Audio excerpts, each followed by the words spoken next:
नमस्कार, news capital express देख रहे हैं आप और मैं हूं आपके साथ गुंजर। भोपाल के दक्षिण पश्चिम विधानसभा से इंजीनियर संजीव सक्सेना ने पैदल मार्च किया और हजारों की तादाद में युवा साथ रहे पैदल मार्च में। बता दें कि हाथों में तख्तियां लिए युवाओं ने अब की बार संजीव सक्सेना के लिए नारे लगाए। राजधानी भोपाल में दक्षिण पश्चिम विधानसभा में इंजीनियर संजीव सक्सेना द्वारा पैदल मार्च किया गया। भोपाल के न्यू मार्केट क्षेत्र में संजीव सक्सेना ने बताया कि दक्षिण पश्चिम विधानसभा में इस बार बदलाव चाहती है जनता। मैं इस क्षेत्र में काफी लोगों की जन समस्याओं को दूर किया है और इस बार मैं चाहता हूं कि विधानसभा चुनाव में बदलाव हो और मैं विधायक बनकर जनता की और जो भी समस्या है दूर करूंगा। बदलाव की लहर है। दक्षिण पश्चिम विधानसभा में पैदल मार्च में युवाओं ने काफी बढ़ चढ़ कर हिस्सा लिया है।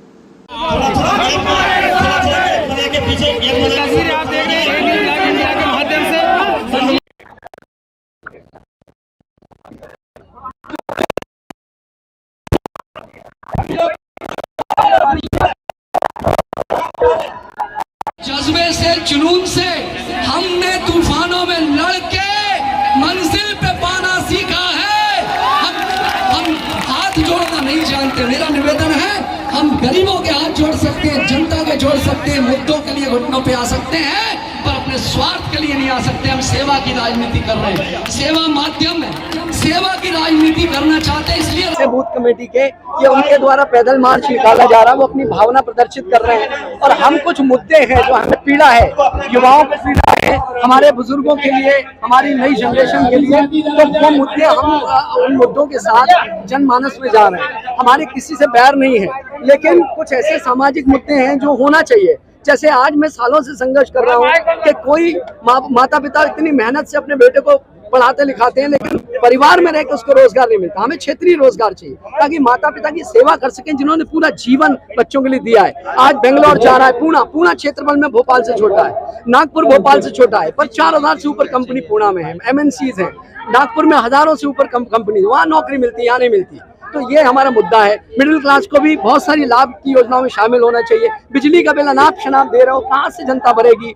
और नशा का कारोबार भयंकर फैल रहा है, उस पर रोकथाम होनी चाहिए, क्योंकि युवा यदि बर्बाद हुआ तो भविष्य राष्ट्र का बर्बाद होगा। हम अल्टीमेटली अपने देश को नुकसान कर रहे हैं। महिलाओं को स्वरोजगार के माध्यम से रोजगार उपलब्ध कराना चाहिए। ये हमारा विजन है, और कैसे हो ये भी हमारा विजन है। मेरा बहुत सवाल है अहम, जब हम टैक्स सरकार को देते हैं तो फिर प्राइवेट अस्पताल में इलाज, फिर शहर में सबसे अच्छा प्राइवेट अस्पताल कैसे हो जाता है? जब हम टैक्स सरकार को देते हैं, सरकार के पास इतना बड़ा फंड है, तो फिर सरकारी स्कूल से बड़ा अच्छा प्राइवेट स्कूल में सुविधाएं कैसे होती है?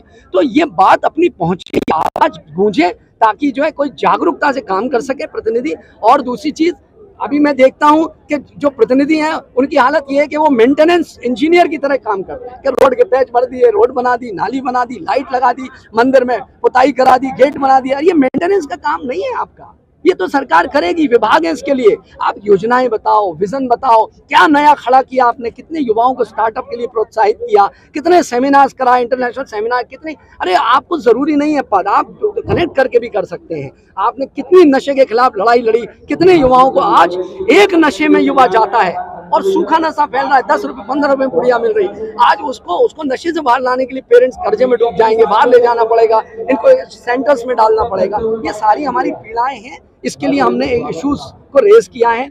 कोई ये ऐसा मोर्चा नहीं है कि हम कोई घेराव कर रहे हैं, धरना, लेकिन हमारे इश्यूज हैं जो हम रेज कर रहे हैं। और साथ ही जो हमारे पिछली बार भी बूथ कमेटी, वो महिला महाकुंभ किया था जिसमें 20,000 से ऊपर बहनों ने वोटर कार्ड उठा के कहा था कि संजीव सक्सेना को प्रतिनिधि होना चाहिए। ये तो मेरी खुशकिस्मती है कि उन्होंने पाया कि मुझको, और मेरी भी जिद है, मुझे एक जेन्युइन अपॉर्चुनिटी चाहिए काम करने के लिए, ताकि मैं अपनी ऊर्जा को, अपने विजन, अपनी योजनाओं को समाहित कर सकूं उनके चरणों में और काम कर सकूं।